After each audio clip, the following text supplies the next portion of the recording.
Ya, kembali di Good Morning Indonesia. Pemirsa, hari ini Gubernur DKI Anies Baswedan rencananya akan memenuhi panggilan Komisi Pemberantasan Korupsi. Panggilan tersebut terkait kasus pengadaan lahan di Munjul Cipayung, Jakarta Timur. Melalui sambungan telepon kita sudah terhubung dengan pelaksana tugas juru bicara KPK Ali Fikri. Selamat pagi Pak Ali Fikri. Selamat pagi Mbak April. Baik, Pak Ali Fikri, boleh diinformasikan agenda hari ini, siapa saja yang akan diperiksa? Betul, Anies Baswedan akan diperiksa hari ini dalam kapasitas apa Pak? Iya, benar Mbak April. Jadi terkait dengan perkara dugaan korupsi pengadaan tanah di Munjul Pondok Rangon Cipayung, Jakarta Timur dari anggaran Provinsi DKI Jakarta tahun 2019, hari ini diagendakan dan dijadwalkan pemanggilan dan pemeriksaan saksi ya, antara lain benar Pak Anies Baswedan, Gubernur DKI Jakarta, dan juga Pak Prasetyo Edy Marsudi, Ketua DPRD DKI Jakarta. Keduanya tentu statusnya sebagai saksi untuk perkara tersangka YRC dan kawan-kawan. Karena sebagaimana yang pernah kami informasikan pada masyarakat terkait dengan perkara ini, KPK telah menetapkan dan melakukan penahanan beberapa orang tersangka ya dari pihak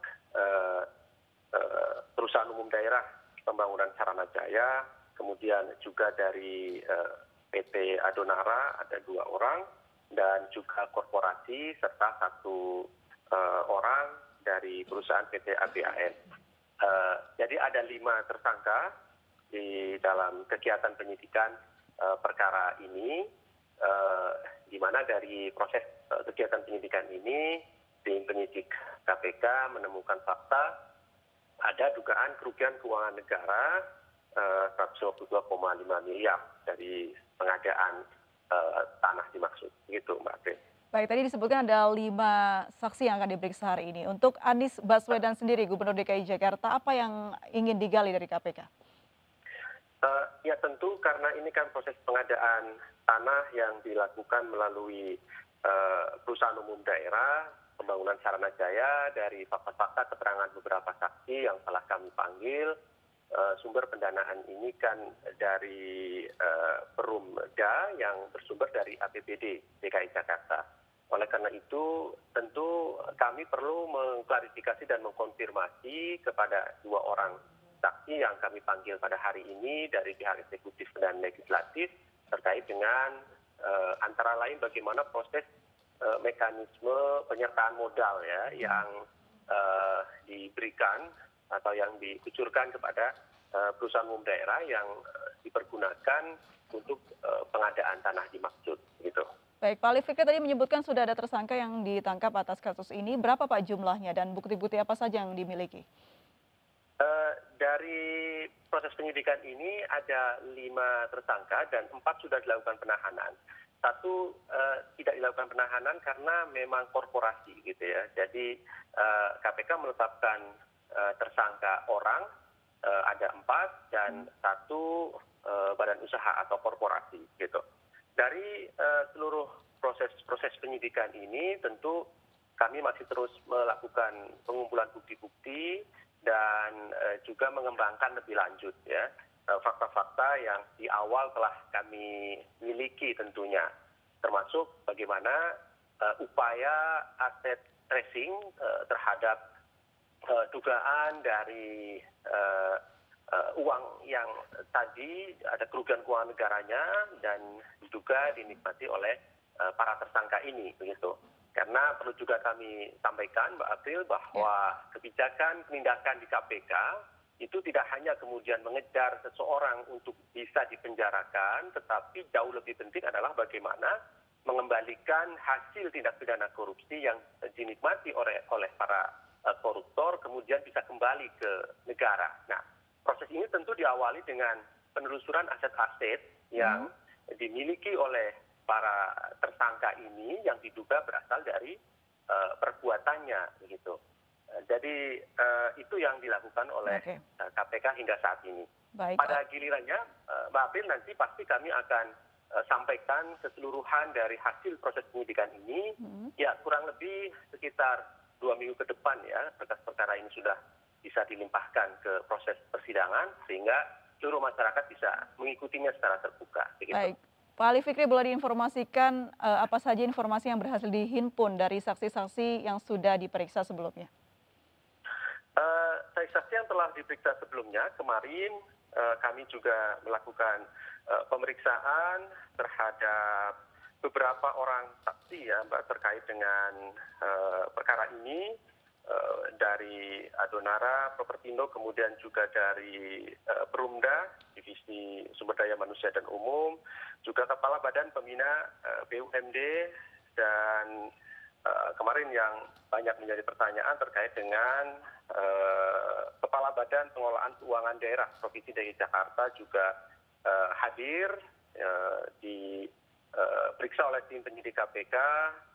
Pada prinsipnya kami melakukan pendalaman melalui para saksi ini terkait dengan bagaimana proses pencairan penyertaan modal daerah ya oleh pemerintah Provinsi DKI Jakarta kepada perusahaan umum daerah Sarana Jaya yang kemudian di antara uang yang dikucurkan tersebut dipergunakan dipergunakan untuk pengadaan tanah di Munjul Pondok Rangon tersebut yang kemudian ditemukan fakta-fakta diduga ada kerugian keuangan negara 152,5 miliar rupiah tersebut.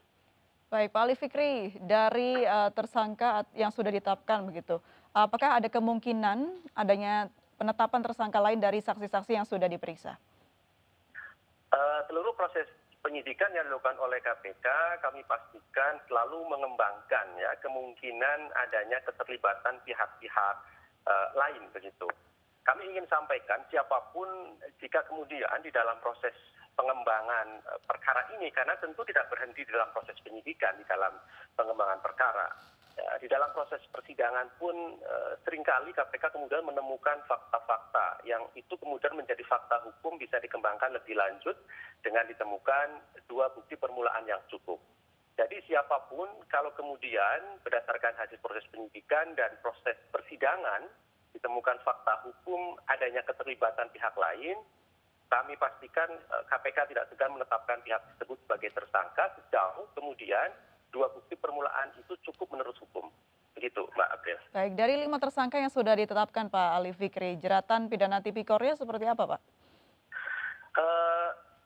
Tipologi dari tindak pidana korupsi di dalam proses pengadaan tanah di Munjul ini adalah tipe tindak pidana korupsi sebagaimana pasal 2 atau pasal 3 Undang-Undang Tindak Pidana Korupsi, yaitu pasal-pasal yang berhubungan dengan perbuatan melawan hukum yang pada gilirannya merugikan keuangan negara, gitu. Karena banyak tipologi perkara ya yang ditangani KPK dan memang seringkali lebih banyak kasus-kasus misalnya suap menyuap karena beberapa tahun terakhir ini kan KPK banyak melakukan kegiatan seperti tangkap tangan yang pada dirinya adalah suap menyuap. Tetapi kemudian untuk perkara ini adalah perkara yang berhubungan dengan kerugian keuangan negara dan kami kira perkara-perkara semacam ini sesungguhnya di dalam menyelesaikan prosesnya cukup memakan waktu yang lama dan pada umumnya cukup rumit begitu ya. Karena di dalam menentukan kerugian keuangan negara misalnya juga harus melibatkan pihak-pihak lain, lembaga-lembaga lain, ahli keuangan negara misalnya, kemudian ahli perhitungan keuangan negara gitu. Ini termasuk perkara-perkara yang penerapannya pasal 2 dan pasal 3 dan saya kira proses penyidikannya tidak begitu lama ya karena di awal tahun kami sudah mengumumkan para tersangkanya dalam melakukan penahanan serta beberapa bulan yang lalu kami meningkatkan juga proses penyidikan ini dan kemudian melakukan penahanan ya antara lain tersangka RHI gitu ya kami juga hanya membutuhkan waktu sekitar 2 atau 3 bulan bisa kemudian mengumumkan dan melakukan penahanan terhadap tersangka dimaksud begitu Mbak April.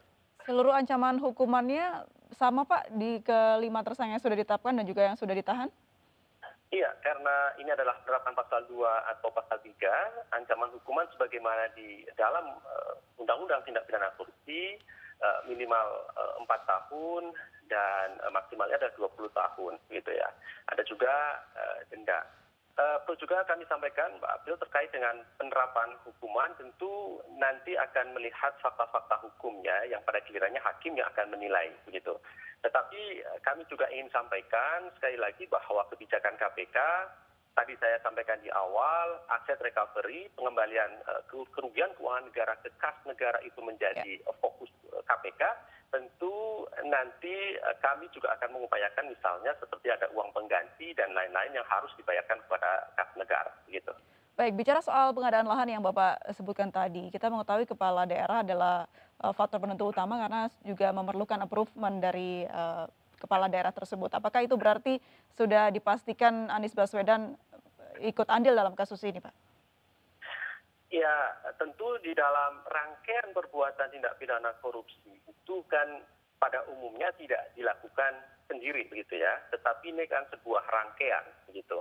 Karena tentu ketika ada pengeluaran anggaran itu kan bisa ditelusuri lebih lanjut berasal dari mana anggaran tersebut dan siapa yang menentukan misalnya, kemudian besarannya, peruntukannya, dan lain-lain begitu ya. Oleh karena itu tentu ini yang perlu dikonfirmasi dan diklarifikasi lebih lanjut oleh tim penyidik KPK sehingga menjadi jelas dan terang apa yang menjadi rangkaian perbuatan. Utamanya tentu fokus kepada perbuatan para tersangka yang sudah kami umumkan dan sudah dilakukan upaya paksa penahanan gitu Mbak. Baik, Pak Ali Fikri, sebenarnya bagaimana awal mula kasus ini dapat terkuak begitu? Ya, setiap penanganan perkara oleh KPK tentu berdasarkan laporan masyarakat ya, Pak April. Laporan masyarakat yang masuk ke KPK melalui pengaduan masyarakat yang kemudian dilakukan telaahan, verifikasi dari data-data yang ada dan kemudian ditingkatkan ke proses penyelidikan. Nah, ketika kemudian ditemukan peristiwa pidana, maka KPK mencari siapa yang bisa dipertanggungjawabkan secara hukum, yang kemudian kami umumkan dan tetapkan sebagai tersangka serta dilakukan penahanan hingga saat ini, begitu ya. Tetapi kemudian kalau kita berbicara mengenai materi dari seluruh proses kegiatan penyidikan ini, tentu kami pastikan akan dibuka seluas-luasnya di dalam proses persidangan. Jaksa KPK kami pastikan akan membuka seluruh alat bukti dan fakta-fakta dari proses penyidikan ini di depan majelis hakim. Yang pada gilirannya sekali lagi nanti di sana majelis hakim akan memberikan penilaiannya begitu. Artinya jika kemudian apa yang dilakukan oleh KPK ini sesuai dengan ketentuan hukum dan para tersangka ini dinyatakan bersalah tentu akan dihukum oleh pengadilan begitu. Baik, terakhir Pak Ali Fikri, ini dalam upaya menyelidiki kasus ini ada lumayan tenggat waktu yang akan dijalankan begitu. Bagaimana upaya KPK untuk bisa melindungi bukti-bukti yang ada agar tidak kehilangan bukti-bukti tersebut?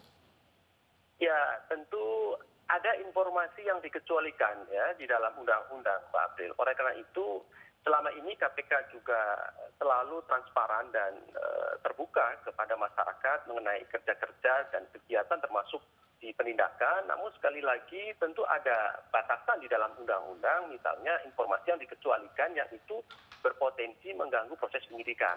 Artinya kalau beberapa waktu yang lalu ada pihak yang mengatakan bahwa KPK tertutup dalam proses penyidikan, saya kira harus memahami kembali di dalam undang-undang itu ada informasi yang dikecualikan. Nah, informasi yang dikecualikan inilah yang kemudian menjadi strategi oleh KPK di dalam upaya penanganan perkara pada proses penyidikan. Ini yang kami lakukan, Mbak April. Tapi sekali lagi kami pastikan akan membuka seluas-luasnya pada proses persidangan karena di tempat itulah tempat yang tepat bagaimana kemudian KPK membuktikan hasil dari proses penyidikannya, begitu. Tanpa terkendala pandemi COVID-19 juga ya Pak Ali Fikri ya? Iya, tentu begitu Mbak April. Artinya di beberapa waktu yang lalu memang KPK terkendala proses penyelidikan, penyidikan dan penindakan ya pada umumnya karena memang situasi pandemi saat itu ya. Saya kira kalau keadaan sekarang KPK terus bekerja, terus menjalankan tugas-tugasnya di bagian penindakan dan selalu kami informasikan kepada masyarakat setiap perkembangannya dengan harapan bahwa kita semua sama-sama bersama masyarakat mengikuti dan mengawal seluruh proses ini sehingga pada gilirnya seluruh proses penindakan oleh KPK ini bisa berjalan dengan lancar begitu. Baik, terima kasih banyak Pak Ali Fikri, pelaksana tugas juru bicara KPK sudah menyempatkan untuk berbincang bersama kami di Good Morning Indonesia. Salam sehat selalu Pak Ali Fikri. Selamat pagi. Ya.